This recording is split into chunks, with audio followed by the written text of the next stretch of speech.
In today's video, I'm going to teach you how to connect an AI API to Cursor AI. This guide will walk you through the essential steps, ensuring you know exactly what to do.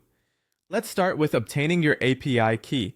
Your API key is like a password, giving Cursor permission to access the AI model you choose. It's essential to handle it securely.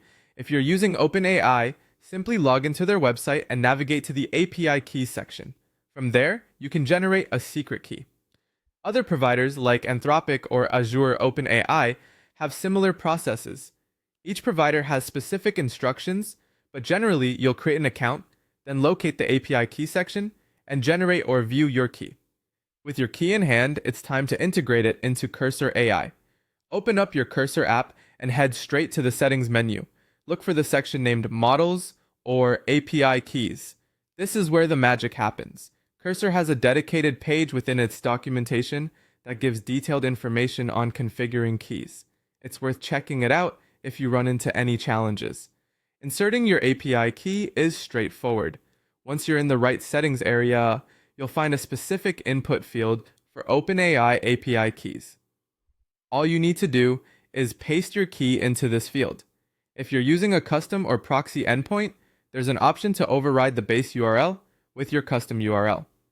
This can be particularly useful if you're utilizing specialized servers or services that require it. Once your API key is set, it's crucial to verify the integration. Click on Verify to test if Cursor can connect with the AI provider. A successful verification means you're ready to go further. If there's a hitch, double-check your key or network connection. Now it's time to choose the AI models you want Cursor to use. After verification, you'll see options to enable models like GPT-4, GPT-3.5, or even Claude, depending on what your API supports. Sometimes, models might not appear by default. If that happens, don't worry, just add the model manually through the settings. Once your selections are made, a quick restart of Cursor might be necessary. Some changes only come into effect after a full reboot of the application. It's now time to test everything. Send a prompt or utilize the chat or AI features to ensure everything's functioning as expected. Before you wrap up, there are some important notes to keep in mind. Even with your own API key, certain Cursor features might be disabled unless you have a pro or business subscription. Some capabilities are tied to Cursor's own managed models, which come with additional features.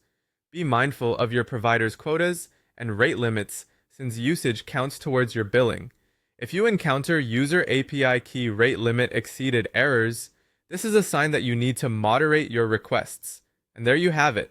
You're now equipped to connect your AI API to Cursor AI. Thanks for watching and happy integrating.